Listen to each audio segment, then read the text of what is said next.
Hi, I'm Karen Kolbe, and I'm coming to you today as Mother Goose. I brought my friend Feathers. Feathers really likes to hear stories read to him, and I like to read, and I hope that you like to listen. The story I'm going to read today is called Tawny Scrawny Lion. And here's a picture of Tawny Scrawny Lion.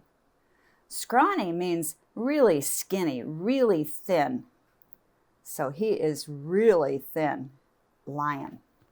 Okay, boys and girls, let's see what Tawny Scrawny Lion says. Once there was a tawny, scrawny, hungry lion who could never get enough to eat. He chased monkeys on Monday, kangaroos on Tuesday, zebras on Wednesday, bears on Thursday, camels on Friday, and on Saturday, elephants. And since he caught everything he ran after, the lion should have been as fat as can be. But he wasn't at all. The more he ate, the scrawnier and hungrier he grew. The other animals didn't feel one bit safe. They stood at a distance and tried to talk things over with the tawny, scrawny lion. "It's all your fault," he said, "for running away." He grumbled. "If I didn't have to run for every single bite I'd get, I'd be as fat as could be and as sleek as satin. Then I wouldn't have to eat so much, and you'd last longer." Just then a fat little rabbit came hopping through the forest, picking berries. All the bigger animals looked at him and grinned slyly. "Rabbit," they said, "oh, you lucky rabbit, we appoint you to talk things over with the lion." Oh dear, boys and girls, what do you think he meant by that? That made the little rabbit feel very proud. "Well, what should I talk about?" he asked eagerly. "Oh, any old thing," said the big animals. "The important thing is to go right up close." So the fat little rabbit hopped right up to the big hungry lion and counted his ribs. "You look much too scrawny to talk things over," he said. "So how about supper at my house first?" "What's for supper?" asked the lion. The little rabbit said, "Carrot stew."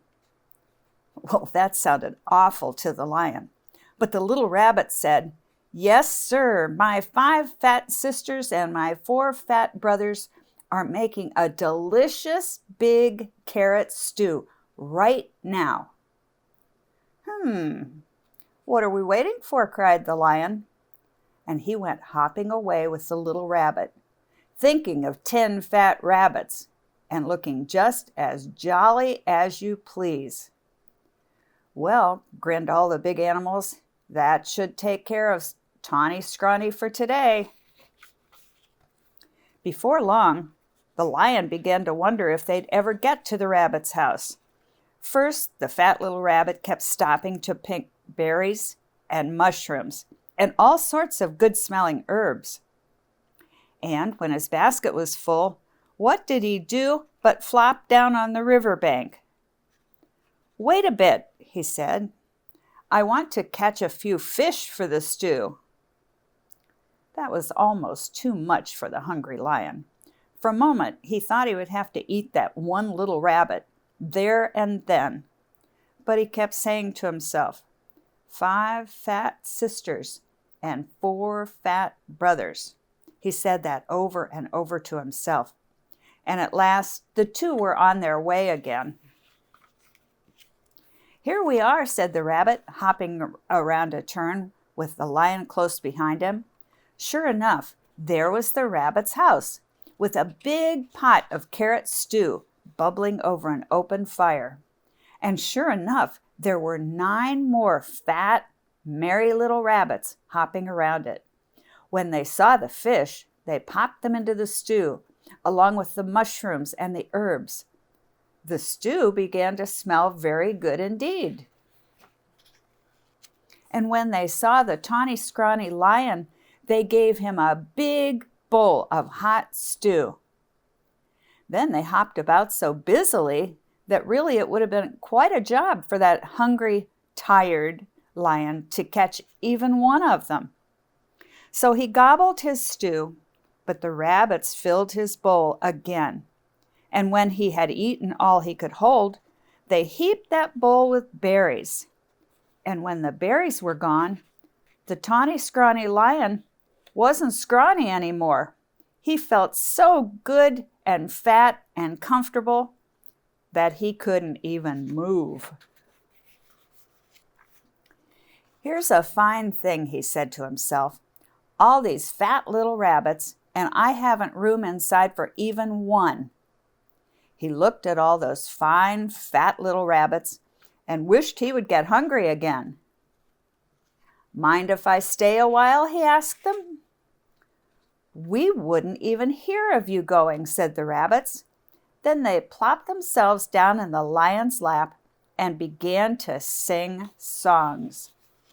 Somehow, even when it was time to say goodnight, the lion wasn't even one bit hungry. Home he went, through the soft moonlight, singing softly to himself. He curled up in his bed, patted his sleek, fat tummy, and smiled. When he woke up in the morning, it was Monday. Time to chase monkeys, said the lion. But he wasn't one bit hungry for monkeys. What he wanted was some more of that tasty carrot stew. So off he went to visit the rabbits. On Tuesday, he didn't want kangaroos, and on Wednesday he didn't want zebras. He wasn't hungry for bears on Thursday, or camels on Friday, or even elephants on Saturday. All the big animals were so surprised and happy, they dressed in their best clothes and went to see Fat Little Rabbit. Rabbit, they said? Oh, you wonderful rabbit!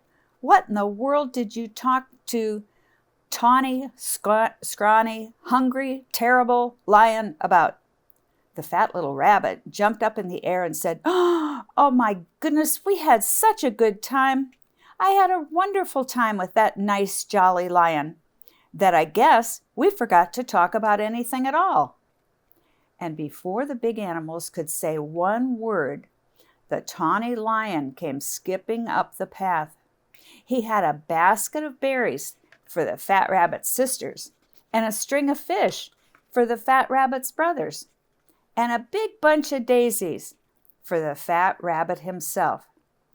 I came for supper, he said, shaking paws all around. Then he sat down in the soft grass, looking fat as can be, sleek as satin, and jolly as all get out, all ready for another good big supper of carrot stew. The end. How did you like that story, boys and girls?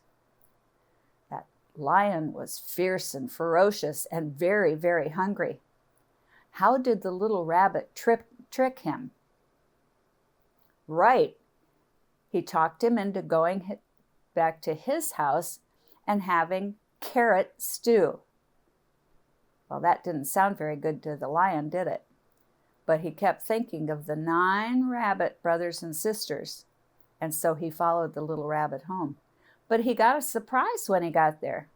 They had a wonderful stew for him, and he got quite filled up. And then they had berries for dessert.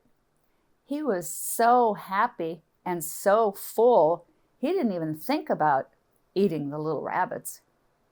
And then when the beginning of the week came and he was back at home, he wasn't hungry for all the other animals. And so they made friends, didn't they? They helped the Tawny Scrawny Lion, and the little rabbit helped all of the forest friends too. I like that story. It's nice to help each other, and we have to remember to help each other too. The end.